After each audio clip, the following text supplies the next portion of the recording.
Hello दोस्तों, आप सबको मेरा नमस्कार। 21 day challenge of morning nature walk and daily exercise का आज डे 13 भी बहुत ही सक्सेसफुल तरीके से कंप्लीट कर चुका हूँ। आज मुझे बहुत अच्छा फील हो रहा है, बहुत अच्छा महसूस हो रहा है। दोस्तों, दिन ब दिन मुझे हल्कापन महसूस हो रहा है और मुझे एनर्जेटिक फील हो रहा है। दोस्तों, आज मैं आपके साथ कुछ ऐसे बातें शेयर करने वाला हूँ जो मैं अपने ज़िंदगी में मैं खुद सीखा हूँ और उस चीज़ को मैं अमल कर रहा हूँ। दोस्तों, ये साइकोलॉजिकल एक्टिविटीज़ है जो हमें करना चाहिए।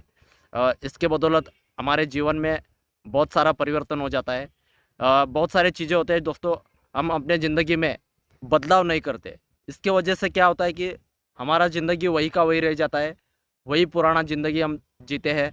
बस साल बीतते जाते हैं, दिन बीतते जाते हैं, लेकिन बदलाव कुछ नहीं होता है। उसका कारण यही है, हम अपना माइंडसेट नहीं बनाते हैं। हम कुछ एक्टिविटीज़ होते हैं जो हम हमारे ज़िंदगी में नहीं कर पाते।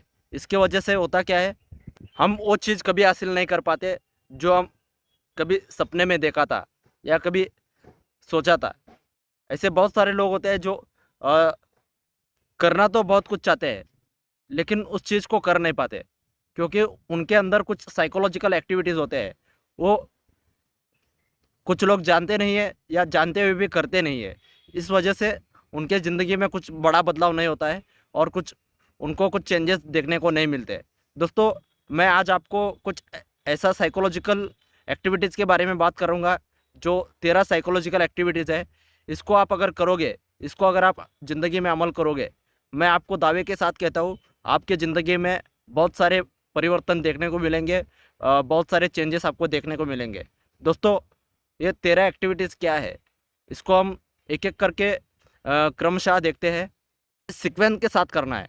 ये 13 सीक्वेंस के साथ मैंने कुछ एक्टिविटीज़ मैंने यहाँ पे बनाया है, जो मैं अपने ज़िंदगी में खुद भी करता हूँ, उसको अमल भी करता हूँ।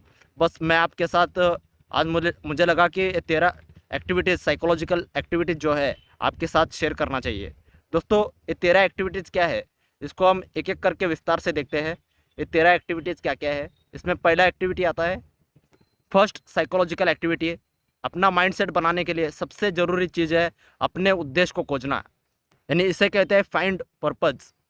हमारा पर्पज़ क्लियर होना चाहिए, हमें अपना पर्पज़ ढूंढना चाहिए। दोस्तों, जिस इंसान के ज़िंदगी में कोई पर्पज़ नहीं है, वो ज़िंदगी में कुछ भी नहीं कर पाता है और वो ज़िंदगी में कहीं पर भी नहीं पहुंच पाता है। दोस्तों, पर्पज़ होना बहुत ज़रूरी है। दोस्तों, आप जानते ही होंगे, हमें स्कूल में सिखाया जाता था सोशल साइंस में या सॉरी साइंस में एक दूरबीन होता है। दूरबीन को अगर हम एक सूर्य प्रकाश के किरण के नीचे रखोगे तो वो दूरबीन जो लेंस होता है, वो लेंस एक कागज़ को भी जलाता है। उतना उस लेंस में ताकत होता है। उस सूर्य किरण के एक एक कण को अगर एक जगह पे लाएंगे, उस सूर्य किरण को एक जगह पे लाने से, वो दूरबीन को नीचे रखने से एक कागज़ को भी जला देता है। दोस्तों, ठीक उसी तरह हमारे अंदर या किसी भी व्यक्ति के अंदर हज़ारों विचार होते हैं, हज़ारों आइडियाज़ होते हैं, बहुत सारे आइडियाज़ भी होते हैं, अपने अंदर स्किल्स भी होते हैं। लेकिन अगर हम इस स्किल्स का, इस आइडियाज़ का, इस विचारों का अगर हम एक उद्देश्य बनाएंगे, अपना पर्पज़ बनाएंगे, तो हम ज़रूर उस चीज़ को हम पा सकते हैं, हमारी ज़िंदगी में परिवर्तन कर सकते हैं। दोस्तों, मैं अगर आपको एक एग्जांपल दूँ तो आपको कहना चाहूँगा कि आपके सामने एक कोई पहलवान खड़ा है, उस पहलवान के साथ आपको लड़ना है। क्या आप लड़ने के लिए तैयार होंगे? कतई नहीं। आप कहेंगे कि हड्डियाँ तोड़वाना है क्या?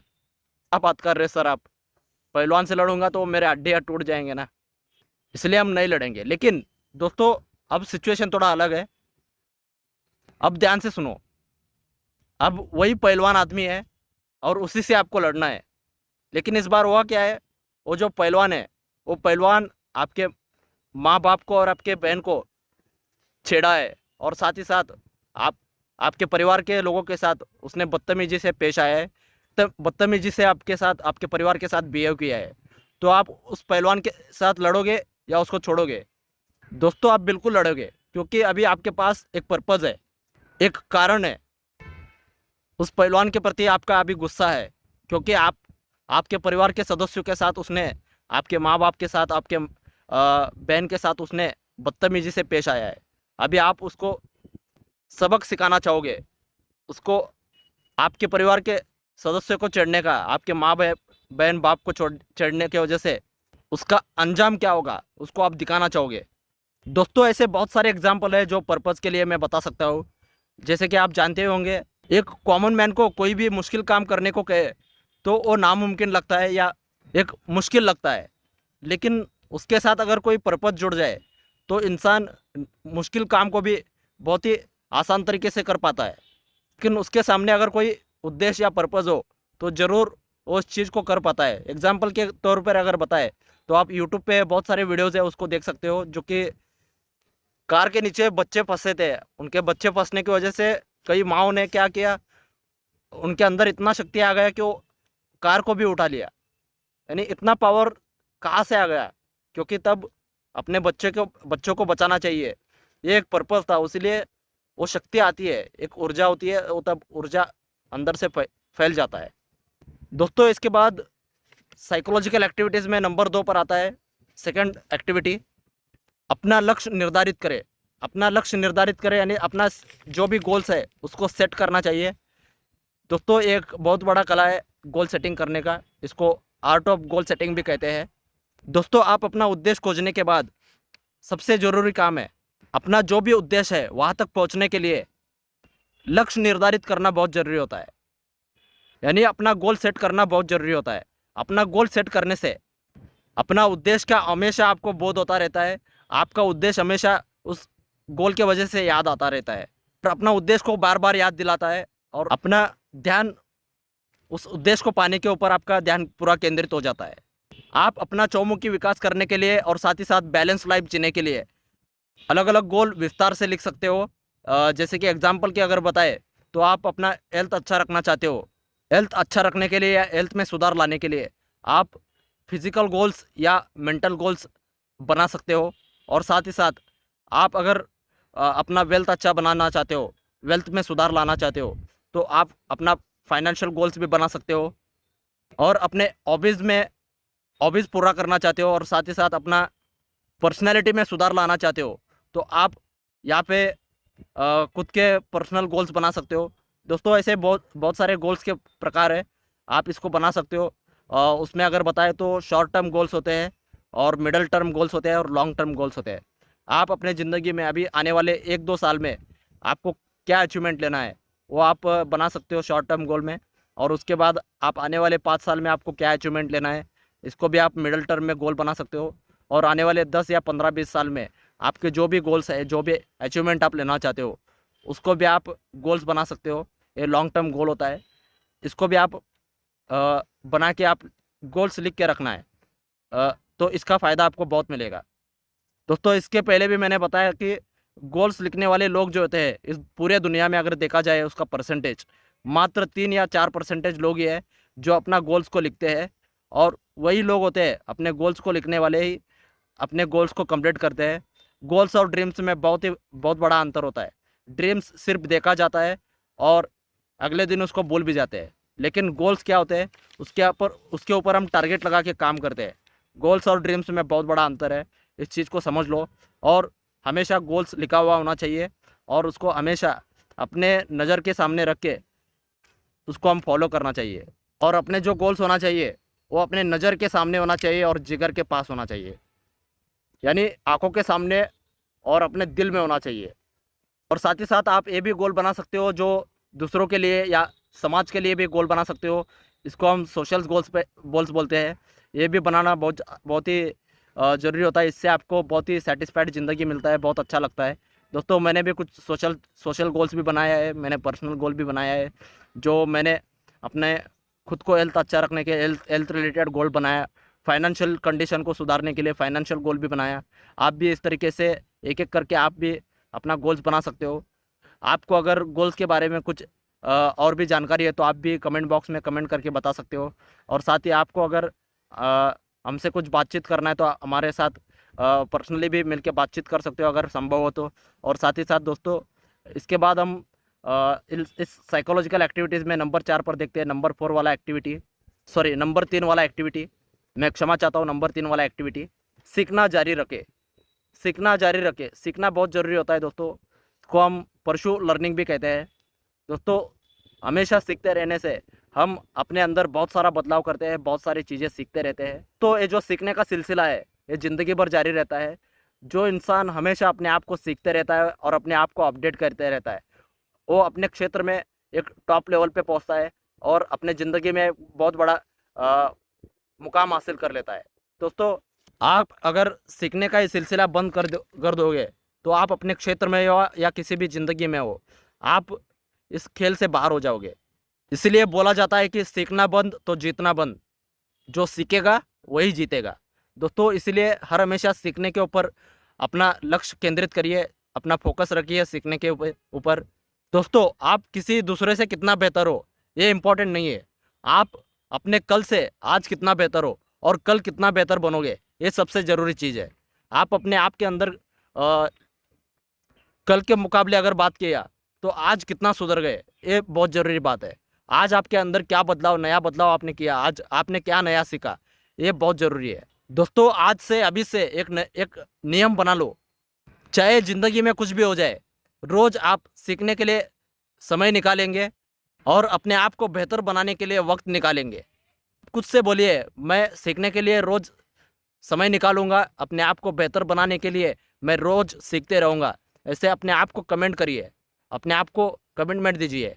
और मैं ज़िंदगी में जो भी चीज़ सीख रहा हूँ, जो भी अच्छी चीज़ें मैं सीख रहा हूँ, उसको मैं इम्प्लीमेंटेशन भी करूँगा, ये भी आप कमिटमेंट लीजिए।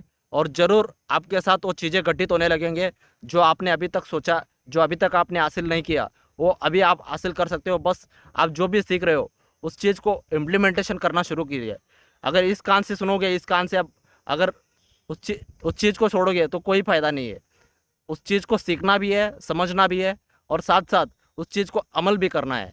बोलते हैं ना, मानना ज़रूरी है, जानना भी ज़रूरी है और साथ ही साथ इन दोनों के साथ उस चीज़ को करना भी ज़रूरी है। तभी आप उस चीज़ का, उस नॉलेज का फ़ायदा उठा पाओगे। नहीं तो पूरा नॉलेज जितना भी आपने लिया है वो सब नॉलेज जीरो हो जाएगा अगर आप उस चीज़ को अमल नहीं करोगे। आपको मानना भी पड़ेगा और आपको उस चीज़ को जानना भी पड़ेगा, साथ ही साथ उस चीज़ को करना भी पड़ेगा। तभी जाके उस चीज़ आपको ज़िंदगी में फ़ायदा दिला पाएगा और उस चीज़ को आप सार्थक बना पाओगे। दोस्तों, इसके बाद अगला साइकोलॉजिकल एक्टिविटी आता है, नंबर 4 वाला एक्टिविटी। दोस्तों, ये एक्टिविटी है अपने अंदर लचीलापन पैदा करे, यानी कल्टिवेट रेजिलियंस, हम इसे अंग्रेजी में कहते हैं। अपने रेजिलियंस को बढ़ाना बहुत ज़रूरी होता है।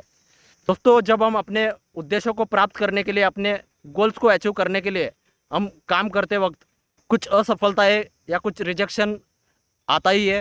ये तय करें कि आपको रिजेक्शन आएंगे, आपके ज़िंदगी में जो भी चीज़ हासिल करते हो तब आपको उसका विरोध होगा।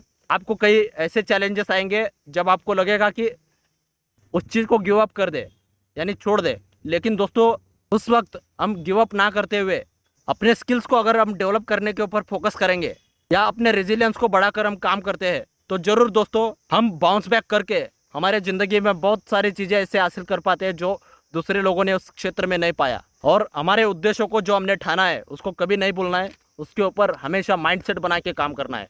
दोस्तों, यही चीज़ आपको ज़िंदगी में सफलता दिलाती है और यही होता है, यही एक्टिविटीज़ करने से आपको साइकोलॉजिकल भी आप फिट बनोगे और फिजिकली फिट बनोगे और हर एक क्षेत्र में आप ज़िंदगी में बहुत सारी चीज़ें हासिल कर पाओगे। दोस्तों, इसके बाद नंबर 5 वाला साइकोलॉजिकल एक्टिविटी है, इसको हम प्रतिकूलता का अर्ज खोजे, ये 5वां एक्टिविटी है। यानी अंग्रेजी में फाइंड मीनिंग इन एडवर्सिटी भी कहते हैं। यानी तो जीवन एक उतार चढ़ाव से भरा है। हमारे ज़िंदगी में जब भी हम कोई काम करते हैं तो हमारी ज़िंदगी में उतार चढ़ाव आते हैं। ज़िंदगी का नाम ही है उतार चढ़ाव। दोस्तों, आपने हॉस्पिटल में देखा होगा वेंटिलेटर भी जब टेढ़ा मेढ़ा चलता है, जिगजैग में चलता है, तब इंसान जिंदा है और इसका प्रतीक होता है। अगर उस वेंटिलेटर में अगर लाइन सीधा हो जाए तो समझ लेना वो आदमी डेथ हो गया है। एक ठीक ज़िंदगी भी वैसा ही है। हमारे ज़िंदगी में उतार चढ़ाव आ रहे हैं तो समझ लो आप ज़िंदगी में प्रगति कर रहे हो, ज़िंदगी में आगे बढ़ रहे हो। जिस रास्ते से आप निकल रहे हो या निकल चुके हो उस रास्ते में आपको ज़रूर उतार चढ़ाव आएंगे और आते रहेंगे। दोस्तों, इसीलिए मराठी में एक कहावत है, नेहमी चांगल्या रस्त्यावर गतिरोधक आणि चांगल्या माणसांच्या विरोधक नेहमी असतात। यानी अच्छे रास्ते पर विरोधक, अच्छे रास्तों पर गतिरोधक होता ही है और साथ ही साथ अच्छे लोगों के विरोधक होते ही है। दोस्तों, इसीलिए उस चीज़ को घबराना नहीं है, और आपको जो भी विरोध हो उस विरोध को सह लो, और उस विरोध को सह कर आगे बढ़ने से ही आप असली योद्धा कहलाओगे। आप तभी आपका जो व्यक्तित्व है उसमें निखार आएगा और अपने आप को सुधार पाओगे, और इसी प्रतिकूल परिस्थितियों में आप अपना अर्थपूर्ण जीवन खोजने में बहुत ही मदद मिलेगा। और आपको ज़िंदगी में आगे बढ़ने के लिए यही से आपको बहुत सारा ऐसा अनुभव मिलेगा जो कि आपको पैसे देख कर भी सीखने को नहीं मिलता है। लेकिन दोस्तों, आपको प्रतिकूल परिस्थितियों में बहुत सारा चीज़ सीखने को मिलता है, और अपने अनुभव को, अपने तजुर्बा को बढ़ाने का यही सही मौका है। अपने आप को बस मजबूत बनाते रहो और आगे बढ़ते रहो। दोस्तों, मैं आज आपको एक गोल्डन वर्ड बताऊंगा जिसको आप ज़िंदगी भर याद रखोगे, ऐसा मैं मानता हूँ। शायद आपको ये गोल्डन वर्ड ज़िंदगी भर याद रहे। दोस्तों, मेहनत इतनी करो कि आपको कोई नज़रअंदाज नहीं कर पाए। मेहनत इतना कर लो कि आपको कोई भी निगलेक्ट नहीं कर पाए। जो लोग आज आपसे दूर भाग रहे वही लोग आपको ढूंढते आ जाएंगे। उतना काबिल बनो, सफलता जक मार के आपका पीछे आना चाहिए। वो बोलता है ना 3 इडियट में, सक्सेस के पीछे मत भागो, काबिल बनो, सक्सेस आपके पीछे जक मार के आएगा। दोस्तों, इसके बाद इस साइकोलॉजिकल एक्टिविटीज़ में नंबर 6 पर आता है, नंबर 6 वाला एक्टिविटी, दूसरे से जुड़े रहो। कनेक्ट विथ पीपल, नहीं कनेक्ट विथ अदर्स। दोस्तों, मनुष्य एक सामाजिक प्राणी है। ये हमने स्कूल में पढ़ते हैं, सोशल साइंस में, सामाजिक शास्त्र में। पेपर में भी हम लिखते हैं कि जब एग्ज़ाम्स होते हैं हम उस एग्ज़ाम्स में लिखते हैं कि मनुष्य सामाजिक प्राणी है। बोलते हैं man is a social animal, ये हम लिखते हैं ना।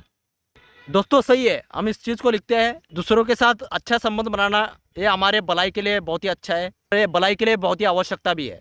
लेकिन आपका जीवन अर्थपूर्ण जीवन तभी बनेगा जब आप अच्छे लोगों के साथ संबंध बनाओगे। ऐसा नहीं कि हर किसी से आप कनेक्ट में रहना चाहिए, हर किसी से संबंध बनाना चाहिए, ऐसा नहीं है। लेकिन आप संगत किससे कर रहे हो, इसी से आपका ज़िंदगी में भी बहुत सारी चीज़ें तय हो जाते हैं। इसलिए अच्छे लोगों के साथ संपर्क बढ़ाने के लिए समय निकालिए, अच्छे लोगों से संपर्क करिए, अच्छे लोगों के साथ सलाह मशवरा करिए, और अच्छे लोगों से बातचीत करते रहिए। और उससे आपको बहुत सारे आइडियाज़ मिलेंगे, बहुत सारे बातचीत में आपको बहुत कुछ चीज़ें सीखने को मिलेगा, और एक दूसरों के अनुभव शेयर करने का मौका मिलेगा। दोस्तों, इसलिए हर हमेशा अच्छे लोगों के साथ जुड़ने का कोशिश करिए। जहाँ पे भी मौका मिले वहाँ पे अच्छे लोगों से मिलते रहिए। इससे आपका जो माइंडसेट है, माइंडसेट सुधर जाएगा, और आपका जो भी साइकोलॉजिकल कंडीशन है वो भी सुधर जाएगा, और आपका मेंटल हेल्थ में भी बहुत सारा सुधार हो जाएगा। दोस्तों, इसी के साथ अभी साइकोलॉजिकल एक्टिविटीज़ में नंबर 7 पर आता है, सातवां साइकोलॉजिकल एक्टिविटी, नंबर 7 वाला साइकोलॉजिकल एक्टिविटी है, आत्म देखभाल का अभ्यास करें। यानी अपना सेल्फ केयर रखने का अभ्यास करिए। प्रैक्टिस सेल्फ केयर इसे हम कहते हैं। दोस्तों, आप इस भागदौड़ की दुनिया में अपने आप को, अपने शरीर को, अपने मन को समझौता करके कोई भी काम ना करें। फिजिकल एंड मेंटल हेल्थ दोनों का हर हमेशा ख्याल रखिए, हर हमेशा उस चीज़ का केयर करिए। इसमें अपने शरीर को आराम देने के लिए, मन को आराम देने के लिए पर्याप्त नींद लीजिए, और बोलते हैं ना उतना ही खाना करिए। इसको हम संतुलित आहार खाना भी कहते हैं। संतुलित आहार करिए, इसलिए कहते हैं उतना ही लीजिए थाली में, वो व्यर्थ ना जाए नाली में। खाना उतना ही लीजिए जो आपको वेस्ट ना हो, उसको संतुलित आहार खाना कहते हैं। इसको उतना ही खाइए। और साथ ही साथ दोस्तों ज़रा बातें करते करते टंग ट्विस्ट हो रहा है तो उसको ज़रा संभाल लीजिए। आपको लग रहा होगा, मैं इस चीज़ के लिए क्षमा चाहता हूँ। मैं भी इस बातें करते करते इसमें सुधार लाने का कोशिश कर रहा हूँ। दोस्तों, आप ऐसे एक्टिविटीज़ में हमेशा शामिल होते हैं तो आपको हर हमेशा खुशी पहुँचाने में मदद मिलेगा, और साथ ही साथ दिन भर ऊर्जावान महसूस करोगे, अच्छा खान पान रखोगे, अच्छा नींद लोगे, और अच्छे लोगों के साथ रहोगे तो आपको ऊर्जावान महसूस करने में मदद मिलेगा। दोस्तों, इसके बाद अगला साइकोलॉजिकल एक्टिविटी आता है, नंबर 8 वाला एक्टिविटी, नंबर 8 एक्टिविटी, रचनात्मक गतिविधियों में शामिल होना, यानी एक्सप्रेस क्रिएटिविटी। अपने क्रिएटिविटी को बढ़ाने के लिए ये साइकोलॉजिकल एक्टिविटी बहुत ज़रूरी है। दोस्तों, इस क्रिएटिविटी एक्टिविटीज़ में शामिल होने से आपको बहुत सारा फ़ायदा मिलेगा। इसमें अपने इनर पर्सनैलिटी में, यानी आंतरिक जो रचनात्मकता है उसको बढ़ावा देने का एक मौका मिलेगा। आपके अंदर जो भी विचार है, जो भी आइडियाज़ है, आपके अंदर चाहे जो भी एक स्किल्स है उसको एक्सप्रेस करने के लिए, आपकी क्रिएटिविटी को एक्सप्रेस करने का यहाँ पे एक मौका मिलेगा। तो दोस्तों, इसीलिए हर हमेशा अपने क्रिएटिविटी को बढ़ाते रहिए। क्रिएटिविटी अगर मर गई तो हम ज़िंदगी में कुछ भी नहीं है। हमारा क्रिएटिविटी है, इसका ही हमारा अलग पहचान है। तो इसीलिए कहते हैं कि हर इंसान एक यूनिक है। अपने से बेहतर बहुत सारे लोग हो सकते हैं, अपने से भी बहुत सारे इंटेलिजेंट लोग हो सकते हैं, लेकिन अपने जैसा कोई नहीं हो सकता। इसलिए हर हमेशा अपने आप को यूनिक मानिए, अपने आप को, अपना जो क्रिएटिविटी है उसको बढ़ाते रहिए। दोस्तों, आपका काम ही आपका पहचान है, वरना एक नाम के लाखों इंसान है। इसलिए अपना पहचान बनाने के लिए अपने जो भी है क्रिएटिविटी, उसको मरने नहीं दीजिए, उसको हमेशा ज़िंदा रखिए। दोस्तों, इसके बाद अगला साइकोलॉजिकल एक्टिविटी आता है, नंबर 9 वाला एक्टिविटी, नंबर 9 एक्टिविटी, दूसरों की मदद करें, हेल्प अदर्स। हर हमेशा दूसरों की मदद करते रहिए। दोस्तों, दूसरों को मदद करने से आपको आपका उद्देश्य का बोध होता रहता है और आपकी भलाई में वृद्धि होती है। दोस्तों, आप सब जानते ही हो, अपने पैसे का सुरक्षा रखने के लिए, अपने पैसे को सुरक्षित रखने के लिए हम बैंक में अकाउंट खोलते हैं। अपना पैसे को एक अच्छा रखने के लिए, एक अपना फाइनेंशियल कंडीशन सुधारने के लिए भी हम बैंक में हम पैसे रखते हैं, एफडी रखते हैं, बहुत सारी चीज़ें करते हैं। पैसे का हिसाब किताब, पैसे का लेन देन, इसके लिए भी हम बैंक में अकाउंट खोलते हैं। और इसी से हमारा सिबिल स्कोर भी जो होता है वो भी पता चलता है। आजकल देखते हैं ना, सिबिल स्कोर अच्छा है तो आपको ब्याज मिलता है, और सिबिल स्कोर अच्छा है तो आपको लोन मिलता है। दोस्तों, ठीक वैसा ही और एक अकाउंट होता है ज़िंदगी में, वो होता है कर्मों का अकाउंट, जिसे हम कार्मिक अकाउंट भी कहते हैं। लेकिन इस अकाउंट में पैसों की जगह हमारे कर्मों का हिसाब किताब होता है। आज से आप इस अकाउंट में जो भी भरोगे वही आपको रिटर्न में मिलेगा। दोस्तों, इतना इस अकाउंट में आप अच्छे कर्मों का, अच्छे दूसरे लोगों को मदद करने का आप अकाउंट भरोगे, आपको ब्याज सकट या ब्याज सहित आपको उसका रिटर्न भी मिलेगा। अगर आप इस अकाउंट को माइनस में ले जाओगे तो आपको उतना चक्रवृद्धि ब्याज के सहित आपको वो चीज़ लौटाना भी पड़ेगा, रिटर्न आपको भरना भी पड़ेगा। इसलिए हमेशा अपने कर्मों से किसी का भलाई हो, इसी के बारे में सोच के काम करना है, और वही चीज़ें करना है जो लोगों के भलाई में हो, हित में हो। लोगों को हानि पहुंचाने वाले जो भी काम है उसके साथ बचे रहिए, और लोगों के साथ खिलवाड़ ना करिए। और गलत रास्ते से कुछ पाओगे तो आपका परिणाम भी गलत ही आएगा, उसका परिणाम भी वही मिलेंगे जो आपने बीज बोया है। दोस्तों, बोलते हैं ना, अगर आप कांटे के पेड़ है उसको अगर खत पानी डालोगे और आप आम आने का इंतज़ार करोगे तो कतई नहीं होगा। इसीलिए लोगों के भलाई के बारे में सोचे, लोगों का भलाई करिए, लोगों को हर हमेशा मदद करते रहिए, जितना भी आपको हो सके उतना मदद करिए। मदद यानी सिर्फ पैसे का मदद, ऐसा नहीं बोल रहा हूँ मैं। आप लोगों को अच्छे विचार दे सकते हैं, अच्छे संस्कार दे सकते हैं, लोगों के साथ अच्छा बातचीत कर सकते हो, अच्छा रास्ता दिखा सकते हो, लोगों को अच्छा भी कोऑर्डिनेट कर सकते हो। ऐसे बहुत सारे चीज़ें हैं जो आप लोगों के साथ मदद कर सकते हो। कई मदद ऐसे होते हैं जिसके हम गिनती पैसों में या हिसाब किताब में नहीं करते, ऐसे भी बहुत सारे मदद होते हैं। आप ऐसे अच्छे मदद करते रहिए।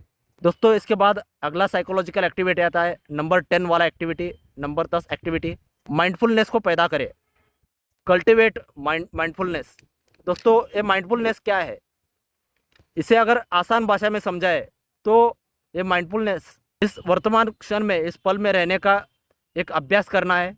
अभी आप इस वक्त कहाँ पे बैठे हो, आप कौन हो, आप अभी क्या कर रहे हो, कैसे महसूस कर रहे हो, इसके ऊपर ध्यान केंद्रित करना। अपने आसपास के वातावरण के प्रति सजग रहना, अपने आसपास के वातावरण को ध्यान केंद्रित करना। आपको अपने आसपास जो भी ज़ोर ज़ोर से आवाज़ आ रहा है उसके ऊपर ध्यान केंद्रित करना है, और कम से कम एकदम माइक्रो लेवल पे जाके जो कम से कम आवाज़ सुनाई दे रहा है उसके ऊपर ध्यान केंद्रित करना। अपने श्वास को बाहर आने जाने, इसके ऊपर ध्यान केंद्रित करना। दोस्तों, माइंडफुलनेस के बारे में मैंने इतना जाना है, जितना जाना है मैं आपके सामने बता रहा हूँ। आप भी माइंडफुलनेस के बारे में और भी कुछ जानते हो, आपको भी कुछ इसके बारे में नॉलेज है, तो आप भी हमारे इस कमेंट बॉक्स में लिख के शेयर कर सकते हो, और हमें अगर संभव हो जाए तो हमें पर्सनली मिलके भी आप उसके बारे में बता सकते हो, इसमें हम कुछ सुधार कर सकते हैं।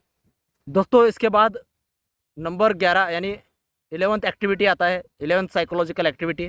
दोस्तों, इसमें है क्षमा का अभ्यास करें, यानी प्रैक्टिस फॉरगिवनेस।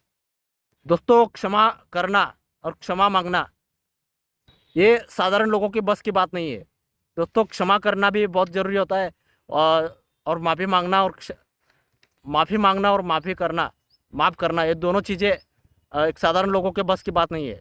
इसमें बहुत जिगर लगता है, बहुत ही साफ दिल और साफ मन लगता है इसके लिए।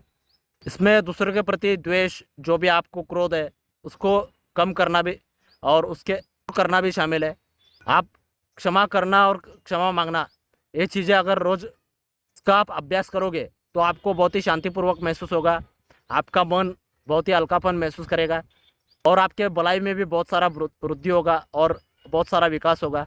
तो इसके बाद साइकोलॉजिकल एक्टिविटीज़ में इसमें 12 नंबर पे आता है 12th साइकोलॉजिकल एक्टिविटी, करुणा विकसित करे।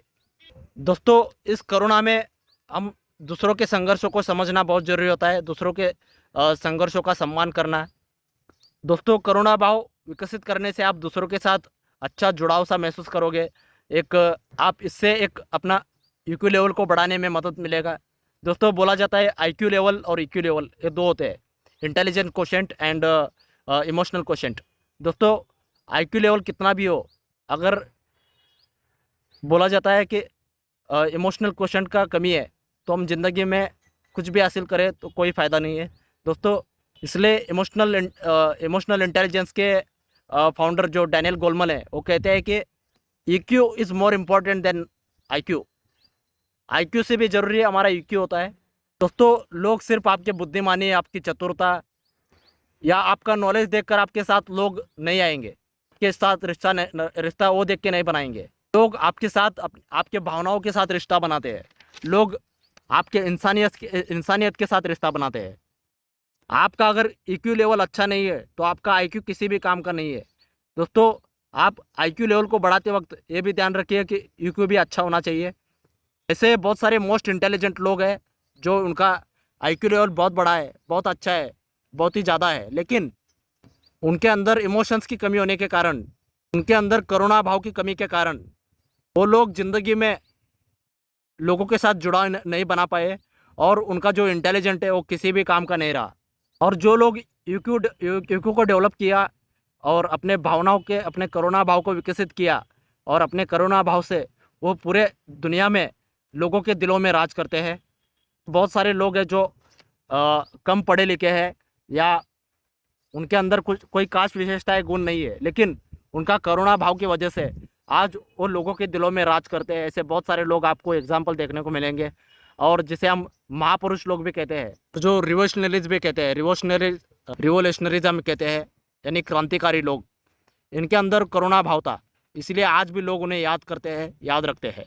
करुणा का एक एग्जाम्पल कहूँ तो भगवान बुद्ध कहते हैं कि इंसान के अंदर 3 चीज़ें ज़रूरी होता है करुणा को विकसित करने के लिए। सबसे ज़रूरी चीज़ प्रज्ञा, शील और करुणा, ये 3 चीज़ उन्होंने कहा। प्रज्ञा होना चाहिए, नॉलेज के साथ साथ आपका शील यानी कैरेक्टर अच्छा होना चाहिए। अंग्रेजी में एक कहावत है, if your money loss nothing is loss, but your character is loss everything is loss. और इस चीज़ को अगर हम सुधारेंगे तो हमारा करुणा भाव भी सुधारेगा और हम अच्छा एक अपना मीनिंगफुल ज़िंदगी जिएंगे, एक अच्छा अर्थपूर्ण जीवन जिएंगे। दोस्तों, इसके बाद सबसे आखिरी और ज़रूरी एक्टिविटीज़ है psychological activity, number 13th activity, कृतज्ञता का अभ्यास करें, प्रैक्टिस ग्रैटिट्यूड। हर हमेशा ग्रैटिट्यूड रखना बहुत ज़रूरी है। दुनिया में अच्छे आपके साथ जो भी अच्छा चीज़ें हो रहे हैं उसके साथ उसके प्रति कृतज्ञता रहिए और उसके प्रति कृतज्ञता भाव महसूस करना बहुत ज़रूरी है। इसका अभ्यास हर हमेशा करते रहना है। जिस भी सुप्रीम पावर को मानते हो, जिस भी गॉड, अल्लाह, भगवान को मानते हो, उसके प्रति आप कृतज्ञ रहिए।